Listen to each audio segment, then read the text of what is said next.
Alrighty, guys, let's take a quick look at this game I got a chance to play recently.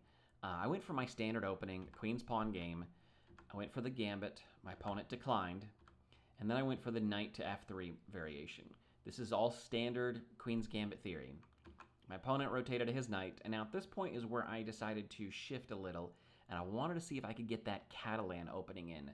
I've only played it a couple times, and I'm not good at it, and I'm not comfortable with it, but I wanted to get some games in and try it out. So the difference with a Catalan opening is we're going to fianchetto our light square bishop. The idea being that this bishop becomes really strong along this long diagonal. Instead of it being forced to sit back here and guard this pawn, we can free up that bishop to do other things. Now, that being said, this pawn then becomes an undefended pawn. So possibly one variation is that white can proactively capture. The idea behind this proactive capture is it frees up the bishop. The bishop can then sit over here on the long diagonal and get powered up. That was the idea anyway. Since my opponent decided to develop his other knight, which again, this is all normal standard developing rules, knights before bishops, so we're all both kind of in pretty standard openings. This gave me the excuse that I was looking for, though, to go ahead and make the capture here. This capture does come with tempo, and now my opponent's next question is, how do I take back? So this is probably the first real decision that has to be made in the game. Is one better than the other? I don't know. And for anyone who plays this game, I encourage you to take a look at this from the black's standpoint, because this is the first decision you're going to have to make. How do I capture back? My opponent captured back with the knight, which is totally fine, but now they have two strong knights in the center of the board, so it's something I need to keep an eye on. I go ahead and fianchetto. My opponent makes this first strong move, or this first check by my opponent, and now this is white's first real decision that has to be made. This square is covered. C3 is covered twice. So normally the knight would rotate up, but I took a couple of seconds and I looked this through. If the knight comes up, and this is what I did in my mind, right? My opponent can just simply capture, and then I have to capture back, and then he wins a pawn with tempo. Or knight up. My opponent first captures with the knight. I have to take back in order to not go down a full piece. So I capture back. My opponent captures with check, and then I have to rotate my bishop up anyway. Now from this point, so I didn't notice this particular, that my rook was hanging at the end of this, so it'd be an exchange. But I did notice this, that my opponent could simply capture here, and at the end of the day, we traded off dark square bishops, and I've lost a pawn.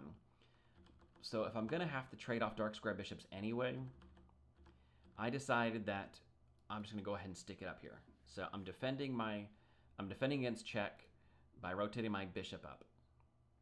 Right. My opponent decided to go ahead and capture.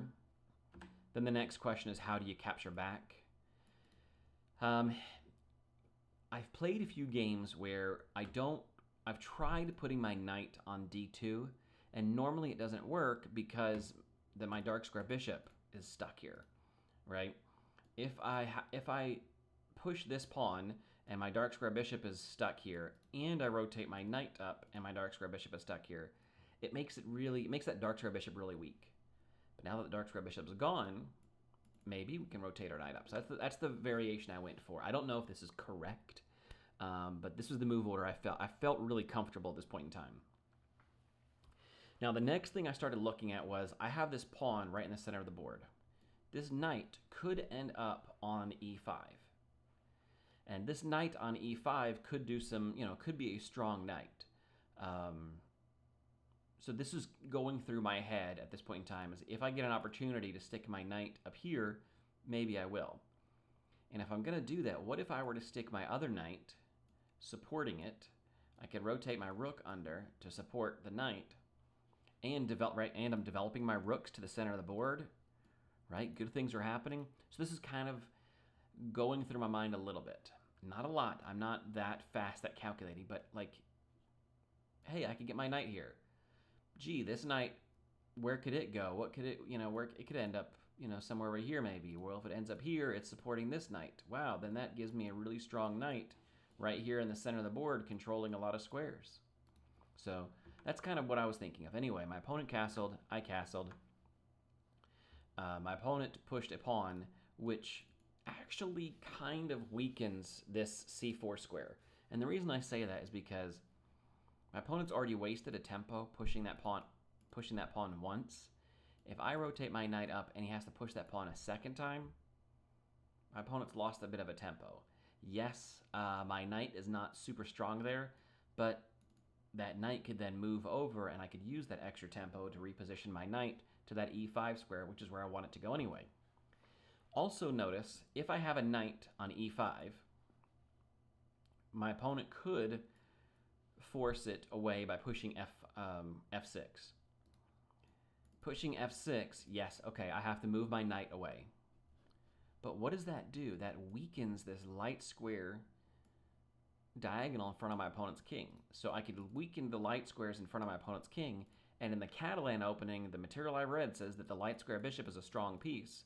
So if my strong piece and weaknesses coming in front of the king, that could be a good thing. So this e5 square is looking really tasty to me right now. That thought did go through my head over the board, and I'm really proud that I was kind of looking at squares and not just pieces. So this is what I go for. I'm tempting my opponent to waste the tempo. My opponent chose not to waste a tempo that way, but brought his bishop out. So that is an undefended knight. Well, one of the weaknesses I have back here, now I've shorted up. So if my opponent were to make that trade, I'm happy. That's a good trade for me. It removes my opponent's light square bishop, so my light square bishop has no competition, and it puts 2 pawns in the center of the board. So I'm very content right now. This could be a problem. Now, I'm very happy that it's not a problem because that e-pawn is attacked twice. Now, granted, my knight being here cuts off the influence of that bishop. So I'm happy that this didn't go against me. If I hadn't gone with a knight there, then who knows what might have happened, right? Or if I had, instead of defended my knight, if I had retreated my knight somewhere, or if I'd gone for that e5 square early, then this becomes a weakness that I'm not prepared for. Anyway, my opponent has a knight here. This pawn is a weakness right now because it's defended by my queen, but capturing here comes with a check. So before I moved, I made sure I double, triple, quadruple checked for any knight forks, and I just stuck my queen over here on c2. The queen ends up on c2 in many Queen's Gambit structures, so I'm happy with that. It immediately attacks the knight. The knight does not have a lot of squares to retreat to. And now this pawn is defended. So realistically, the only place the knight could go is right back where it came from, or over to here towards the edge of the board, taking, from this central square where the knight was strong to a side square where the knight is not as strong. My opponent loses a tempo by putting that knight right back. I have been able to develop where I wanted the queen to go anyway, and my opponent loses a tempo, which is now the excuse that I'm looking for to stick a knight over here on e5. Which knight do I want to put there? Well, this knight is happily being ready to be traded away, so I decided to go for this knight. So I move my f knight up to e5. My opponent decides to go for the trade. I'm perfectly content with this, trading off a pair of knights, and now I have a strong knight in the center of the board. The only way for my opponent to dislodge it is to weaken the light squares in front of his king. My light square bishop then becomes more powerful. So I'm pretty happy at this point in time. The game is not over, and all the material on the board is perfectly even. There is no major imbalance in the board, other than the fact that I have put my pieces where I'm happy having them. And the only reason I'm happy having him here is because, well, the material I read says this is a good structure, right? This makes me happy. The material I read says this queen along this long diagonal, right? This bishop could end up here, and we could be putting pressure on this outside pawn. There's no knight here to challenge. And if my opponent does rotate a knight around, then he blocks off his pawn, and my knight becomes even stronger in the center of the board. So I'm happy. Now, my opponent is probably also happy. His weakest piece right now is this light square bishop that's kind of on the edge of the board. It does have good influence, and until I move my rook, this pawn is stuck. Granted, the pawn is being defended by the queen. So the queen is stuck defending the pawn. The pawn is stuck preventing... The pawn is pinned. So my opponent's probably pretty happy as well. All right, moving on. Let's look at the time on the clock. My opponent is at 7:24. I'm at almost 9. So I've moved pretty quickly throughout this opening. From here on out, I do slow way down. My opponent started off really slowly for some reason, and his first few moves, he lost some time. I don't know if maybe he just wasn't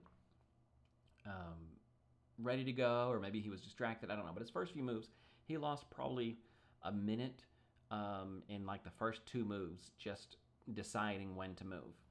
All right, moving on. A very principled move. I make an almost identical principled move. Like I said, this rook was pinned, so I needed to get it out. I never know exactly where the rooks belong.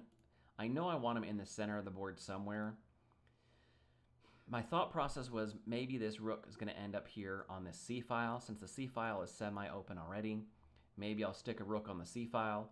Well, if I'm going to put a rook on the c-file, it's probably not going to be my king's rook, right? It's probably going to be my outside rook. So, develop my other rook, defending my pawn in the center of the board, and lining up with my opponent's queen, just like my opponent did. And now this another knight move. A knight move attacking my queen. All right, fine. I need to shift my queen somewhere. Knights in front of my major pieces always make me nervous because I'm always sure there's a fork going to happen. In this case, yeah, there's potential, so I have to be careful where this queen ends up. Either case, I just slid it over, added protection here, keeping an eye on this pawn still because the queen is the only thing defending that pawn.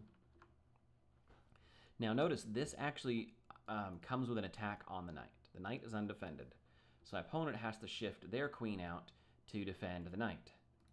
All right, so now I'm looking at things like, is there anything I can do with my knight in the center of the board? Okay, what if I sacrifice? Do I get anything? No. Are there any forks that I can come up with, right? There should be something. Now, there's not a whole lot. There is this. Now, my thought process was, if I rotate my knight and I'm threatening the queen, my opponent can either move the queen, but he's got to keep an eye on that knight. So the queen, the only square the queen could go to would be back here to e7. Or I can convince my opponent to trade off. So that was going through my head was, all right, rotate my knight, attack the queen, see if we can convince my opponent to trade off, which gives me center pawns. And that's exactly what my opponent went for. So now I've got 2 pawns in the center of the board. My other rook is probably going to come to one of these positions.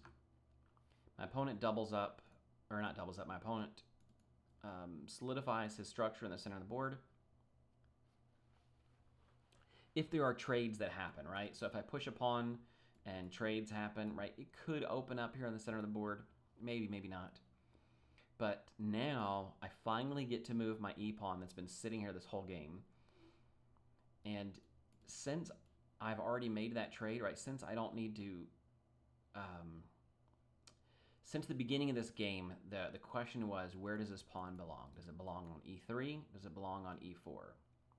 And now when this game is opening up, I have this center pawn obviously sufficiently defended. Going to e4, it's supported by my bishop, that really strong Catalan Bishop. I now have full control of the center, right? Oops. I mean, that is principled chess, right? So I'm kind of happy. I don't know if this is the best way to play this, but I'm very happy how this game has gone. My opponent goes for a center break. This is where you got to do a little bit of math. If I capture, it's my opponent to move. He has 2 attackers. I only have 1 defender. So even though it looks like we're got the symmetrical position, because my opponent gets the first move, he has 2 attackers. I have 1 defender. I'm losing material. And in this case, it would be a rook. We'd swap queens. He'd take my rook, and he'd end up with a rook down here on the 7th row or the 2nd row. So I can't capture. If my opponent captures, he has 2 defenders. I have 2 attackers. That's symmetrical, and I can't capture back. So I decide to go to close up the position. So now I do lose control of some of the squares on the board, right? So I no longer have control of these 2 squares. But I do gain control of all that. If trades happen, again, my light square bishop is here to back it all up. If trades don't happen, I still could get my light square bishop out, although it's not as strong. So I do have to be careful that I'm not closing down my not my one strong piece, but one of the stronger pieces on the board. I don't want to lose that. My opponent goes for a capture, and the question is, which way do I capture back? I decided to go with my e-pawn. It's probably more principled to capture with the c-pawn, right? If we consider both of these as the center files, we capture towards the center. The only reason I didn't want to do that was I wanted to keep myself the option, if I ever push a pawn, right? I basically wanted to give my light square bishop more room. So right now it can only get to this. And so if I capture this way, I can get to this. And that was my goal, was to get along this diagonal. So I decided to capture with my e-pawn. I still have some center control. My opponent has a wing attack ready to go, and both of us have pretty secure kings. Now, king safety, I'd say, is about even. He has a queen in the center of the board with a little bit more control. This knight always makes me nervous because it's knight in the center of the board. I mean, knights around my major pieces. I'm always worried about forks. So now my opponent goes to capture the e-file. I just go for it as well. So we both are fighting for control of this e-file. Neither one of us has to capture. Whoever captures first, though, loses control of that file. The defender wins control of the file. So I'm hoping he captures so I can capture back and gain control of the file. Technically, right now, my pawn is still defended by my queen. My opponent, this kind of shuffle, I understand why my opponent did it, but notice how it loses tempo. He wants to keep a rook along this file, to help back up his queen, but he also wants to control this outside file. So, I mean, yeah, I've shuffled my rook around as well, so I can't complain too much, but it just seems another slight tempo waste. In the grand scheme of things, this is not a big deal. But these are those little tiny bitty minuscule advantages that can lead to better board positions. My opponent lost a tempo. I gained a tempo. Maybe that's worthwhile. Maybe it's not. In either case, I freed up my light square bishop. I am definitely looking to put some pressure along this outside file. My opponent immediately sets up his king position. Now notice he has strengthened these squares, so my bishop does lose some influence along there. But he's also weakened some squares as well, so that does give me an advantage. And my queen is ready to hop onto that influence. So this square is weakened, this square is weakened. This one not so much because it's still defended, but we've seen what happens when a queen ends up here on this outside file, or a rook ends up on this outside file and controls all of the king's flight squares. So I just took my bishop back. I 100% lose a tempo there, but I did it with purpose. I did it specifically with the intent that if my opponent didn't, right, if my opponent didn't do this, then I would bring my bishop all the way back, maybe trade off. I don't really want to trade it off. Maybe I just bring it back a little bit. I don't know. I don't want to give it up, but I fully expected my opponent to do something like this, and so bringing it back was kind of in the plan. The bishop here is a very strong defensive piece as well as an offensive piece. But we have induced some weaknesses to my opponent's king, and I'm happy about that. This pawn push tells me one thing. Right, what is this pawn push that my opponent did? What does that tell you? It tells you he is definitely looking to push here. He's trying to break up my pawn structure. Notice he has 1, 2, 3 attackers in this pawn, and I only have 1, 2 defenders of it. Now at this point in time, my defenders are, right, my opponent would have to give up a knight for the pawn. In fact, give up the knight for 2 pawns. Maybe they want to, maybe they don't want to. But pushing here removes one of my defenders. So my opponent is 100% looking to push their B pawn and weaken this center bit. However, do you see a tactic? Where can this knight go? The knight only has a few escape squares. These are all taken away. That one's taken away. We just said that that could happen, right? But that's still a sacrifice. Sacrifice the knight. The only other option would be back here. Now, over the board, I did not notice that my opponent has this escape square. This escape square means because this pawn is pinned. I do not have any defenders on my queen since I moved my rook. Therefore, if my opponent retreats the knight to here, I can't do anything about it. I sure as heck can't capture. But at the time, I saw that the only square my opponent could go to is either here, under threat of this, of this pawn, or here as a sacrifice. So I decided to push A3 and put pressure on this knight. If you look at the clocks now, we're back to about even on time. 340 to 350, so 10-second difference. My opponent spent almost a minute on this move trying to find the best move.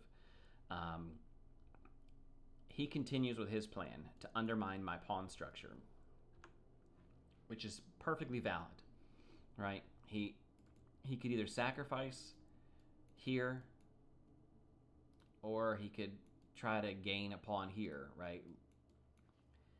I decide to go ahead and grab the knight. I've got pressure along this pawn, but I'm not threatening it yet.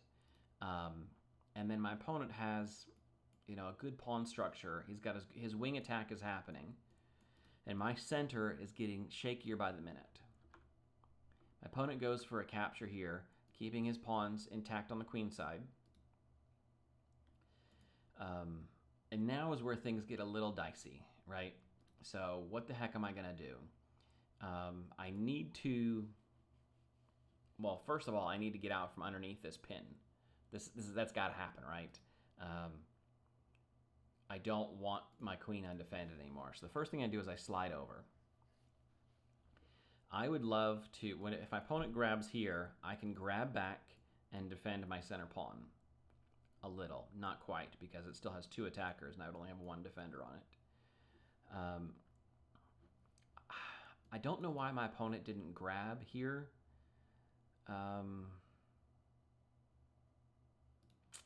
It seems like a safe move to go ahead. Oh no, I have another defender, but excuse me, I have another defender, right? My long-range Catalan Bishop is also defending, right? Excuse me.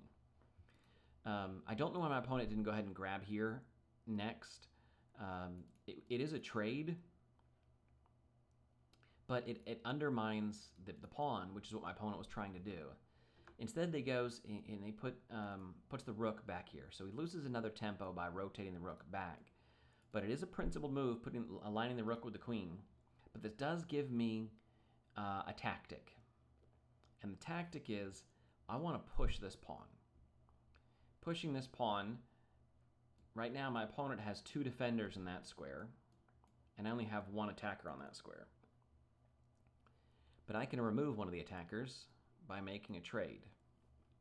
And by making the trade the way I do, my opponent's rook goes here to here to here to here, and my opponent has lost a lot of tempo with that rook. And now I can push. He has 1 attacker, I've got 1 defender on that square. I am 100% content. I've got a strong center. Yes, my opponent has connected outside passed pawns. There is definitely a threat here. My opponent needs to move this queen, and it's getting kind of hard because all of these squares are taken up. So I don't think my opponent is going to be able to defend this pawn as well unless he moves his queen all the way over. In which case, I have connected past center pawns. And my pawns are pretty damn fast. Yes, my opponent has a single pawn, but he'd have to push twice just to get the kind of position that I have with my pawns. So my opponent decides to go ahead and give up the chase. Now, there is this battery here. I spent a lot of time trying to figure out if I have time to grab this pawn. If I grab this pawn, am I going to end up checkmated? Right? Am I going to end up in a really ugly position? Catalan Bishop saves the day. So yes, I have enough time. I grab the pawn. My opponent, check. I defend. And notice there's nothing up here. So my king is free to move. The other nice thing is if my opponent tries to capture, that bishop is defended. So Catalan Bishop saves the day. Now, granted, that bishop is pinned, but my opponent now spent quite a long time trying to figure out what to do next. I have connected passed pawns in the center of the board. My rook is ready to clean up. My queen is ready to get centralized. Right. Once I get over here and start cleaning up, I can get my queen. I can, get my queen involved this way. So there's a lot of options right now. Both of our kings have moderate safety, but I have an extra piece. And that extra piece is playing double duty. My opponent goes... the dog's bumped to the door. Notice there is a threat here. This is checkmate in 2. So if I do nothing about this threat, right? If my queen weren't sitting here, right? Let's back up. Here, if my queen weren't sitting, let's say I decided to go something like this. No, that's not right. Defend. If at this point in time I was like, you know what? I'm gonna try something different, and I'm gonna go for an attack. This becomes checkmate in 2. There's nothing I can do about it. Sorry, the dog's barking in the background. There's a plane flying overhead. The only legal move is to move the king and then checkmate. So there is a threat here my opponent has, but unfortunately, I have a queen here I can grab, and there's nothing my opponent can do from this point on. So at this point, I'm up way too much material. I've got connected passed pawns on the center of the board, and I can easily clean up. So this was a fun game. It was an interesting game. It was an exciting game, and it showed me a few things about this Catalan Bishop. But more importantly, it showed me that when I look at the squares and not just focus on the pieces, I do a lot better. And I want to keep that mindset as I move forward. I want to keep looking at the board from a standpoint of the actual squares and not just the pieces. I want to try to do both. I need to make sure I still have a blind spot when it comes to long-range pieces. I still forget that they're there, and I still have to pay attention to that. But slowly but surely, we're taking a step in the right direction. So this was the Catalan opening, sort of. It was a lot of fun to play, and this bishop ended up being one of the crucial pieces in the game. So my reading has showed that should be, and it turned out to be that way. So All right, guys, I appreciate it. This was fun. A little bit different kind of variation, but something we can try. I'll talk to you guys later. Bye.